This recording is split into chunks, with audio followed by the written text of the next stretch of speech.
Shalom.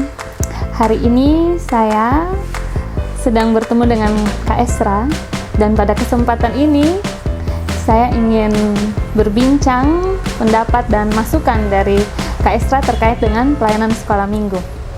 Nah, seperti kita tahu kan, Kak Esra ini seorang pendeta yang benar-benar memperhatikan ajaran dari segi doktrin. Dan hari ini saya ingin bertanya pendapat beliau tentang jemaat kecil, karena biasa kan concernnya di jemaat dewasa. Mungkin yang pertama, kira-kira menurut kakak, apakah anak-anak itu sejak kecil sudah perlu belajar tentang Alkitab, tentang firman Tuhan, ataukah mungkin nanti saja mereka sudah besar, baru mereka bisa lebih paham, bisa lebih memahami isi firman itu? Yang Nona maksud dengan sejak kecil atau nanti sudah besar itu standarnya apa? Sudah kecil ini kira-kira maksudnya sekecil apa? Dan sudah besar sebesar apa? Misalnya yang pertama, apakah anak-anak penting mengikuti sekolah minggu? Anak-anak umur 3-4 tahun. Oke. Sampai mereka misalnya mungkin SD kelas 6. Apakah itu mereka memang sudah harus belajar sekolah minggu sejak kecil, ataukah sebenarnya itu mereka juga nanti lupa? Gini, kalau menurut saya, kalau kita ngomong soal mereka beriman, kita harus bilang kalau beriman atau percaya, berarti harus ada yang diimani, ada yang dipercaya. Tidak bisa saya beriman apa? Pokoknya beriman. Loh, tidak bisa dong. Harus ada sebuah paham atau sebuah pengertian yang diterima, diyakini, itu baru bisa disebut sebagai iman atau percaya. Nah, kita ini kan disuruh beriman atau percaya kepada Yesus. Atau yang lebih luas, kita disuruh beriman dan percaya kepada Injil. Nah, kalau kita bilang anak-anak harus percaya Yesus atau percaya Injil, mereka mesti mengerti Yesus itu siapa dan Injil itu apa. Apakah ini memungkinkan untuk anak umur 3 tahun? Tidak memungkinkan. Karena kita melihat dasar-dasar Injil ya. Semua manusia adalah orang berdosa. Ini satu. Orang berdosa pasti akan dimurkai oleh Allah, karena Allah itu Allah suci. Dia akan hukum orang berdosa. Kita semua di bawah hukuman. Manusia tidak bisa menyelamatkan diri dengan cara apapun, termasuk dengan berbuat baik. Nah, tapi Allah mengasihi manusia sehingga dia datang ke dalam dunia menjadi manusia sama seperti kita dalam Yesus Kristus. Setelah dia jadi manusia, dia mati dan menebus semua orang berdosa dengan kematian di kayu salib. Nah, setelah dia mati di atas kayu salib, dia bangkit bagi kita, lalu dia menuntut kepercayaan untuk menerima dia sebagai juru selamat, sebagai Tuhan. Ini semua disebut Injil. Kalau Tres disebut orang percaya, Tres harus percaya ini 7 hal ini. Itu baru bisa disebut sebagai orang percaya. Tapi kalau Tres bilang, saya orang percaya, terus tanya-tanya itu 7 hal, tadi bingung semua, tidak tahu, ini percaya apa? Maka ada banyak orang yang bilang mereka orang percaya, orang Kristen. Coba tanya ini dasar-dasar Injil itu, tidak tahu semua. Itulah yang saya sebut Kristen KTP. Kalau Kristen sungguh-sungguh beriman, ngerti Injil. Nah, sekarang anak-anak, bisakah anak-anak itu mendapatkan konsep seperti itu, walaupun kita dalam bahasa mereka, tapi bisakah mereka memahami konsep dia orang berdosa, ya dia harus dihukum oleh Allah, dia tidak bisa menyelamatkan? Menurut saya tidak bisa. Sehingga untuk anak level 3-4 tahun, kalau bilang suruh mereka percaya dalam pengertian yang dituntut oleh Alkitab atau kitab suci, menurut saya tidak memungkinkan. Nah, tapi kalau begitu, apakah mereka perlu sekolah minggu? Perlu, pada usia begitu. Bukan dengan harapan bahwa mereka sudah bisa percaya pada usia seperti itu. Bukan. Mengapa? Sekolah minggu untuk mereka itu adalah masa persiapan. Karena kita tahu bahwa mereka punya memori yang bisa menangkap dan menyimpan sesuatu. Jangankan mereka sudah lahir, mereka dalam rahim ibu saja. Kalau tiap hari papanya bicara, halo adek, apa kabar, bikin apa dalam perut, main-main apa, dia hafal loh suara papanya, ya. Nah, maka dia bisa berespon. Maka secara psikologis, anak itu mulai mengenal orang tuanya, mengenali suara orang tua, bahkan sementara dia di dalam rahim ibunya. Nah, kalau dalam rahim saya bisa tangkap sesuatu. Ada namanya suatu periode mas, ya, di mana anak itu menangkap semua hal yang diberikan. Nah, ini yang menentukan bahwa apa yang masuk lebih dulu ke dalam pikiran biasa bertahan lebih lama dan sukar disingkirkan. Karena itu. Kalau yang buruk sudah masuk lebih dulu, butuh keajaiban untuk membuang yang buruk ini dan mengganti yang baik. Tapi kalau yang baik itu sudah masuk lebih dulu, butuh sebuah keajaiban juga untuk membuang yang baik, ganti dengan yang buruk. Nah, maka kalau itu seperti itu, mereka berada pada periode emas. Menurut saya, justru pada periode emas itulah kesempatan kita bicara. Minimal mereka tahu Yesus itu juru selamat, Yesus mati. Jadi pengetahuan-pengetahuan diberikan pada mereka, walaupun kita tidak bisa berharap bahwa mereka lalu akhirnya menjadi beriman seperti yang dituntut kitab suci dalam pengertian yang sesungguhnya. Tapi sekolah minggu adalah masa persiapan. Sehingga pada tahap tertentu ketika mereka siap dan Injil diberitakan secara utuh, itu bukan kendala lagi bagi mereka. Nah, jadi dalam konteks seperti itu, maka menurut saya sekolah minggu tetap harus diberikan pada mereka. Tapi tuntutan bahwa mereka beriman, terima Yesus sebagai juru selamat dan Tuhan dalam pengertian sesungguhnya, jangan mengharapkan pada usia yang sangat kecil. Mungkin tiap orang beda-beda, ini relatif. Tapi pada usia di mana mereka sanggup untuk menerima, nah, dengan kata lain, kita sudah mempersiapkan segala sesuatu. Sehingga menolong mereka sama seperti ratakan tanah bergelombang. Nah, kita tanah-tanah sudah ini siap panen gitu. Oke? Kak, terus kalau misalnya itu kan sekolah minggu dalam masa persiapan mereka untuk mengenal Injil dan percaya pada Yesus. Apakah baptisan anak itu juga merupakan masa persiapan untuk mereka dalam mengenal Yesus atau? Enggak, baptisan tidak ada kaitan dengan itu. Baptisan itu sebagai tanda meterai bahwa mereka pun masuk atau terhisap dalam tanda perjanjian dengan Allah. Sama seperti tanda meterai perjanjian dalam perjanjian lama kan sunat. Maka setiap, kan ada sumpah nih antara Allah dan Abraham. Bikin sumpah nih, perjanjian. Allah berjanji kepada Abraham bahwa dia akan menjadi Allah bagi Abraham dan keturunannya. Dan Abraham berjanji bahwa dia dan keturunannya akan menjadi umat Allah. Sama seperti biasa perjanjian tuh kita pakai materai sekarang. Sah. Tapi materai yang diberikan pada waktu itu bukan materai seperti kita. Materai 7.000. Tapi materainya adalah tanda sunat. Maka setiap anak laki-laki dari keturunan Abraham harus disunat. Maksudnya apa? Kamu yang disunat otomatis masuk di dalam perjanjian ini, terhisap dalam perjanjian. Ini tidak ada hubungan dengan keselamatan. Karena banyak orang Yahudi yang disunat tapi tidak percaya Yesus, itu tetap binasa. Tapi sesuai perjanjian Abraham, teologi ini namanya covenant theology. Mereka diterima dalam perjanjian antara Allah dan Abraham melalui tanda sunat. Nah, karena itu juga maka anak-anak yang dibaptis juga harus anak-anak dari orang percaya. Maka ini orang sudah percaya, suami istri sudah percaya. Mereka dalam sudut pandang covenant theology itulah, maka anak-anak dari keluarga percaya dihisapkan, dimasukkan dalam perjanjian. Karena ingat bahwa kita pun keturunan Abraham, tapi keturunan secara rohani. Abraham adalah bapa segala orang benar, orang beriman. Maka sebagai keturunan Abraham, kita juga memasukkan anak kita di dalam perjanjian anugerah itu.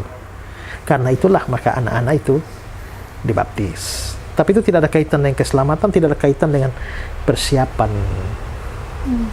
beriman. Hanya sebagai tanda. Ya. Masih ada lagi. Ya. Ada yang berpikir, ada orang tua yang berpikir nanti setelah anaknya mengerti tentang baptisan itu baru mereka baptiskan. Apakah memang sebaiknya kita membawa karena kita supaya menjadi dimeteraikan itu sebaiknya sejak dari kecil, karena di Alkitab pun Tuhan dibawa dari umur 8 hari atau Ya. Nah gini, dalam perjanjian lama itu kan ada 2 sakramen. Sakramen pertama itu Paskah.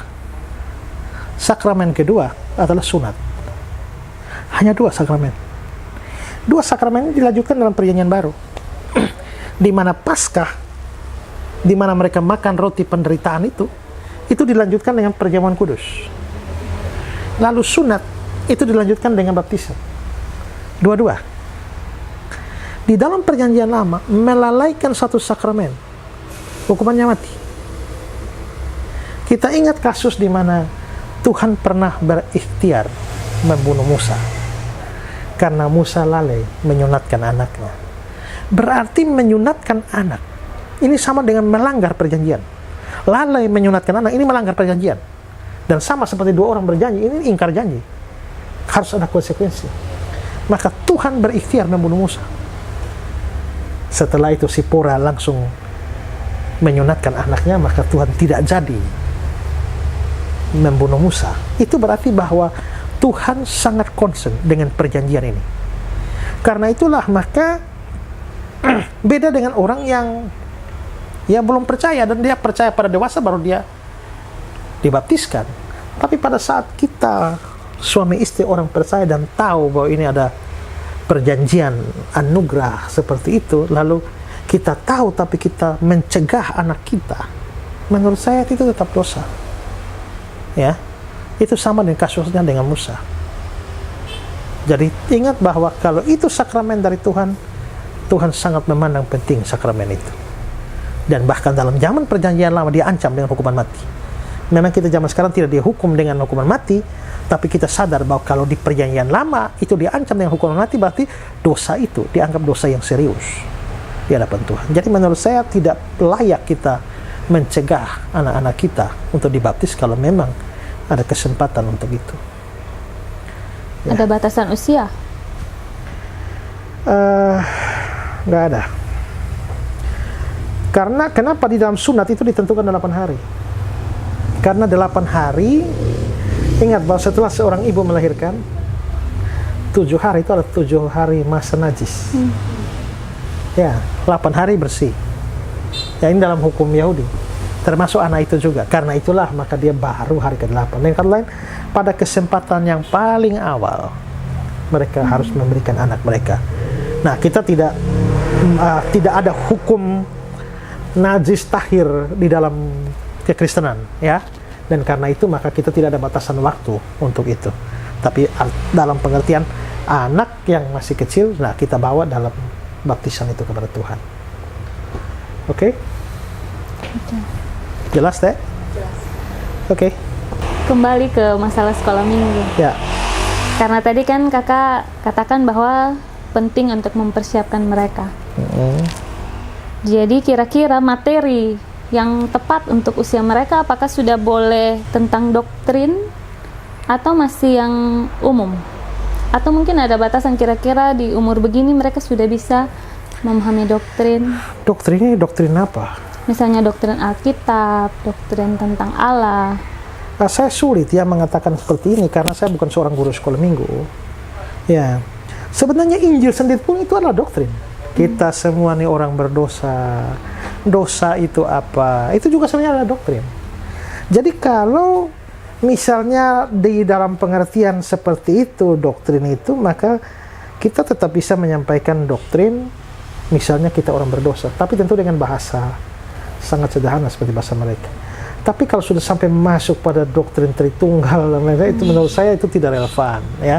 Atau doktrin-doktrin yang sudah merupakan bagian dari sistematik teologi, ya itu terlalu berat dan mustahil lah, ya.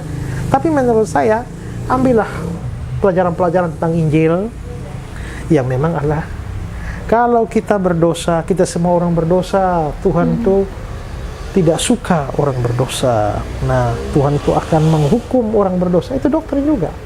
Jadi dalam level-level serendah itu, dalam pengertian Injil sebagai doktrin, saya setuju. Tapi yang terlalu berat, tidak relevan. Doktrin Alkitab yang diajarkan apa pada anak-anak? Mungkin tentang penulisan, bahwa ini adalah dari Allah yang dikirimkan melalui murid-murid. ya mungkin bisa juga ya. Berarti Tapi, mungkin perlu diseleksi. ya, karena dalam doktrin Alkitab itu juga agak berat itu, ya.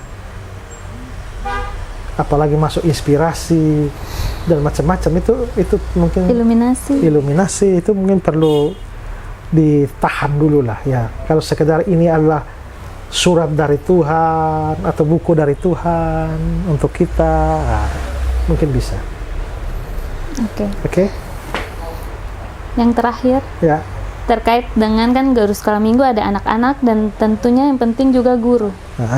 Kira-kira bagaimana sebaiknya seorang guru sekolah minggu itu, apakah ada kriteria atau syarat-syarat yang harus dipenuhi sebelum seorang ini mengajar anak-anak? Kalau kita bicara kriteria secara umum ini memang luas ya. Tapi menurut saya dia harus sudah seorang percaya.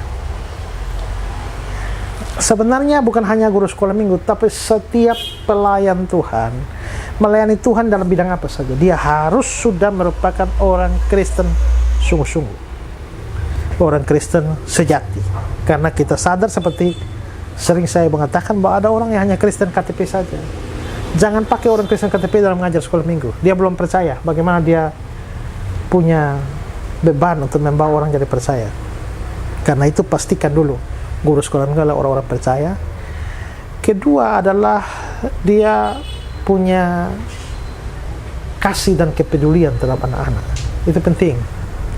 Dan tidak semua orang mempunyai hati seperti itu. Ya, hati seperti itu, mencintai anak-anak.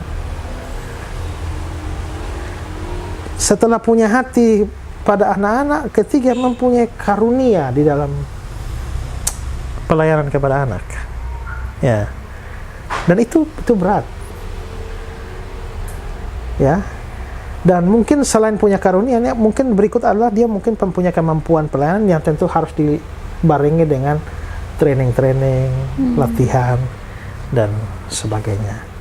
Pendeta Stephen Tong menulis tentang pelayanan anak di dalam bukunya dengan judul Arsitek Jiwa.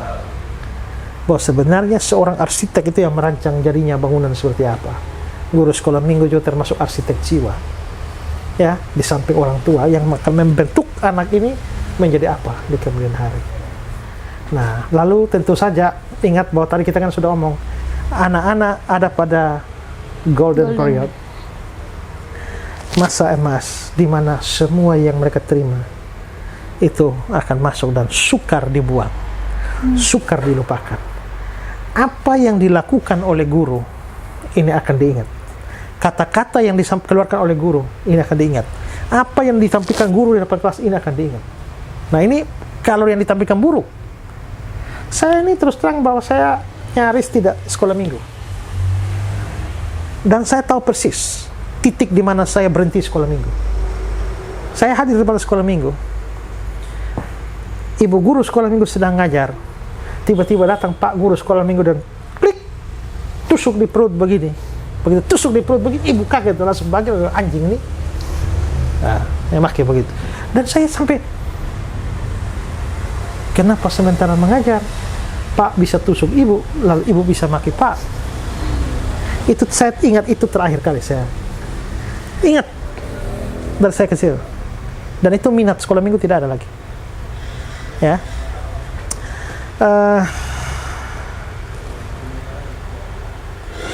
Saya lupa ini pemimpin Cina besar ini. Namanya siapa lupa, tapi dia dikatakan bahwa dia seorang komunis yang anti Kristen. Tapi ternyata dikatakan bahwa dia adalah seorang anak sekolah minggu dulu. Dan dia datang ke sekolah minggu terlambat. Entah kenapa. Tapi guru sekolah minggu, "Hei, anjing kuning. Dari mana saja kau?" Dan dia mendengar kata-kata anjing kuning dan dia sakit hati. Dan dia balik keluar dari, bukan hanya keluar dari sekolah minggu, keluar dari gereja, keluar dari Kristen, dan keluar dari seluruh agama. Dan dia menjadi seorang komunis. Ya. Dan memusuhi Kristen. Itu gara-gara perkataan seorang guru sekolah minggu. Ya. Jadi ingat bahwa kata-kata, perbuatan, tingkah laku di depan itu diingat semua oleh anak. Karena itu maka melayani sekolah minggu, kalau kita ngomong di orang tua bikin salah di depan orang tua dia gampang lupa. Tapi untuk anak-anak ini susah. Dia simpan di dalam memorinya sampai dia tua.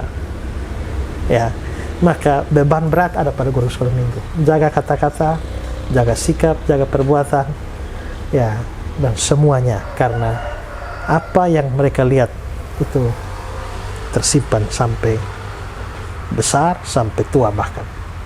Ya. Beruntung waktu kakak sampai besar tidak meninggalkan kekristenan. Ya. Tetapi yang Ya. komunis itu dia meninggalkan. Ya. Jadi syukur-syukur kalau anak-anak itu ketika besar kembali ke jalan yang benar. Tapi Betul. kalau tidak, Kalau tidak kan susah. ya. Ya. Jadi tetap pesan kakak tetap penting ya, walaupun dulu pernah mempunyai kenangan yang kurang baik tentang sekolah minggu. Karena itulah janganlah seperti itu. Saya juga bukan guru sekolah minggu karena untuk anak-anak saya tidak punya karunia di situ. Tapi ya dari pengalaman-pengalaman bisa berbagi kepada saudara-saudara. Oke. Terima kasih. Jadi Ya. buat pesan buat para orang tua, sekolah minggu itu penting untuk mempersiapkan mereka sedari kecil sudah mempunyai ingatan-ingatan yang baik berkaitan dengan Tuhan. Dan juga buat guru sekolah minggu, siapkan diri dengan sungguh-sungguh, terima Tuhan sungguh-sungguh sehingga apa yang kita ajarkan buat anak-anak bisa menjadi berkat, bisa menjadi contoh buat mereka. Selamat melayani, Tuhan Yesus memberkati. Ya, Nona, Ya, saya baru ingat siapa pemimpin komunis itu. Mao Zedong. siapa kakak? Mao Zedong. Mao Zedong. Pemimpin Cina yang hebat dan dialah yang disebut anjing kuning. Ya. Oke, Shalom. shalom.